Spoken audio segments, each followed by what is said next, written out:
Good afternoon, this is 4046 and welcome to my channel.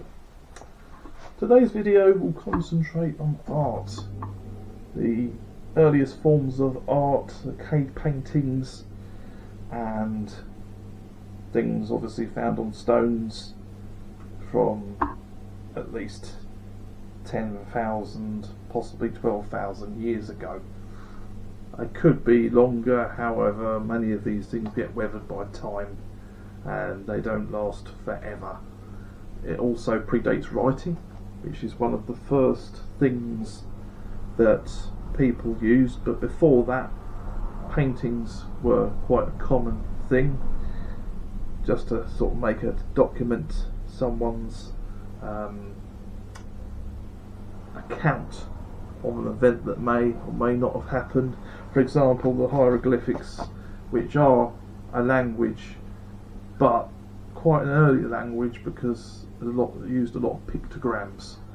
So you had different things representing different stuff. I mean, for example, the dog head of Anubis was quite a bad thing because Anubis was their version of the devil. So not necessarily the best thing. You had all the various deities. That is one thing common in painting, that there is a lot of paintings from various different cultures of deities. For example, the Greeks have pictures of Apollo and Ares, etc. The Romans had paintings of their gods because they basically took the Greek gods and Romanized them, if you like, and came up with Mars and Jupiter, etc. The most interesting thing as well from those are that a lot of paintings do actually cover the subject of religion, and there's some very, very powerful paintings. There is in particular infamous one, but there's so much going on in it, and that's I think it's the Three Circles of Hell, massive picture, which is in 3 parts and showing various things that are going on. So it shows the sort of paradise, then something else, and then hell down the bottom, and that's very interesting. Today I'd like to talk about some of the paintings that I actually have in my flat. The first of these paintings I'd like to show you is by Edvard Munch, which I probably completely 110% butchered his name. Just bear with me whilst I present this to you. So this I got when I was about 21, I believe, possibly a little 18. I'm pretty sure it's 21. This painting is called The Scream by Edvard Munch. It's quite a famous painting. It was painted in 1993.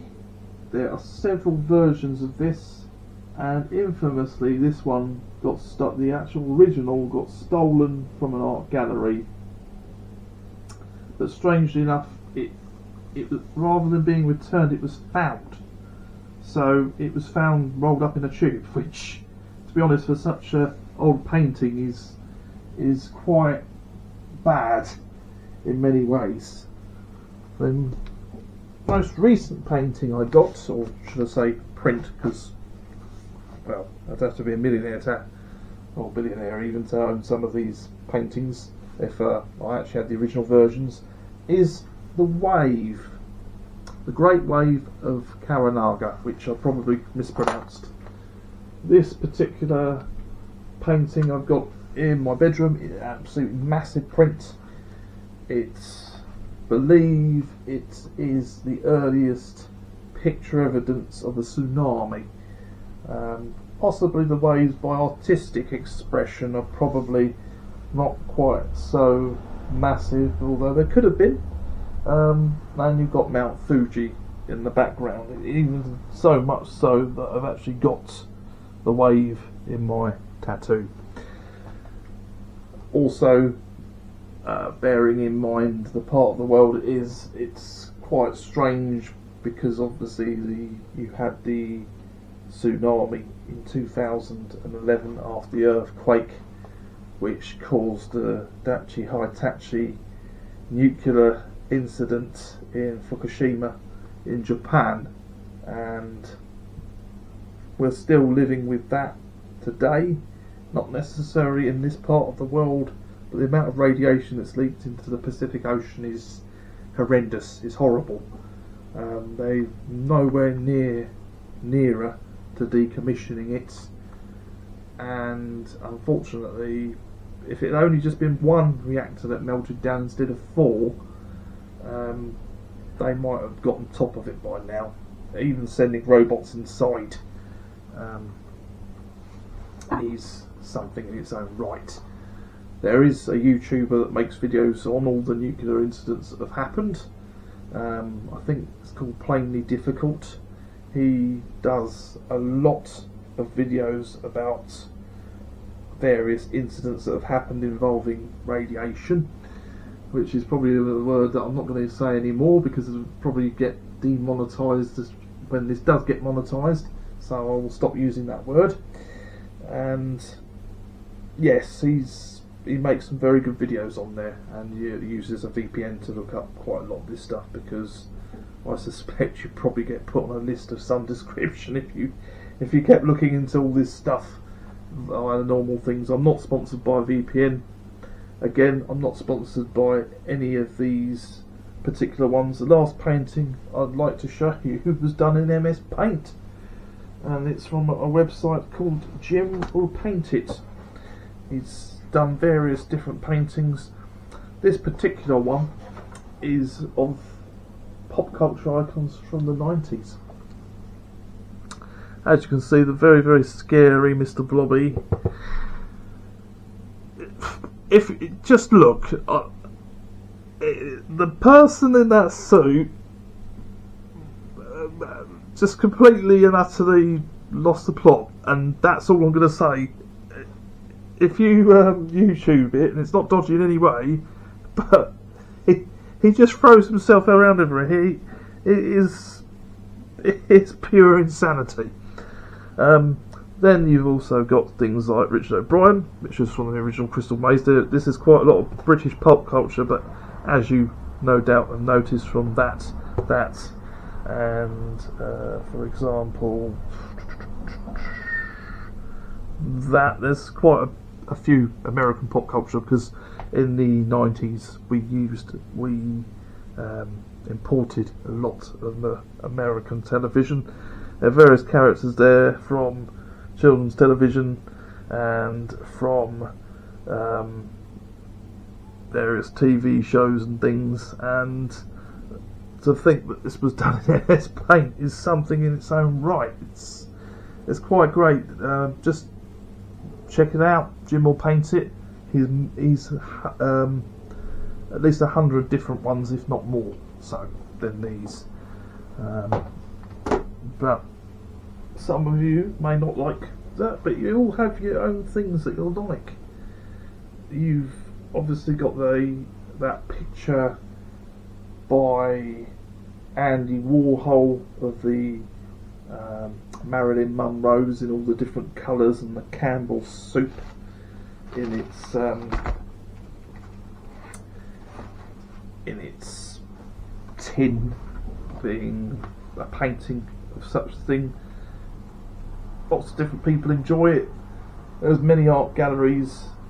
You've got the National Gallery in London, which is probably my nearest one, but even in where I live, there are some even art galleries there. Some of them even have works of the likes of Billy Connolly in the window. There are many galleries in the country, various different painters which lend their works to promote said gallery. But yeah, I also have another end of it, which, to be honest, everybody should own, but unfortunately everybody always wants to own, which is the Banksy, the guerrilla street artist that does graffiti graffiti is not a legal thing. It is a crime. It is such a shame that when graffiti is put to the best thing, it looks amazing. It looks really good when it's done with permission. The amount of graffiti I see on a daily basis, especially on the roads and all that kind of stuff and the railway, is phenomenal. And it's all really bad. It's not good. It's pretty terrible. It's not even subjective. It's so crude because it's literally like, I'll just spray a line or something and maybe like with one colour, but not try to make a picture, a decent picture. Just look absolutely awful. So British Transport Police are tied up with that much of the time. But I do enjoy the Banksy things because they're always comical and they're always a look at subject matter. Anyway, I enjoyed sharing some of the paintings I enjoy with you. The next one I will probably get my hands on is the MC Escher painting of the tower with the optical illusion of the stairs going up or down but never going anywhere in particular. I'm sure if you look it up you'll know. Please share what kind of art you like. One particular subscriber asked about this and I thought, you know what, I'll do this video and this is for you. So thank you very much for giving me a little bit of inspiration for a sort of more cultured video, if that's the right word for it. Anyway, please, if you like this, please like it and subscribe. And this is 4046 out.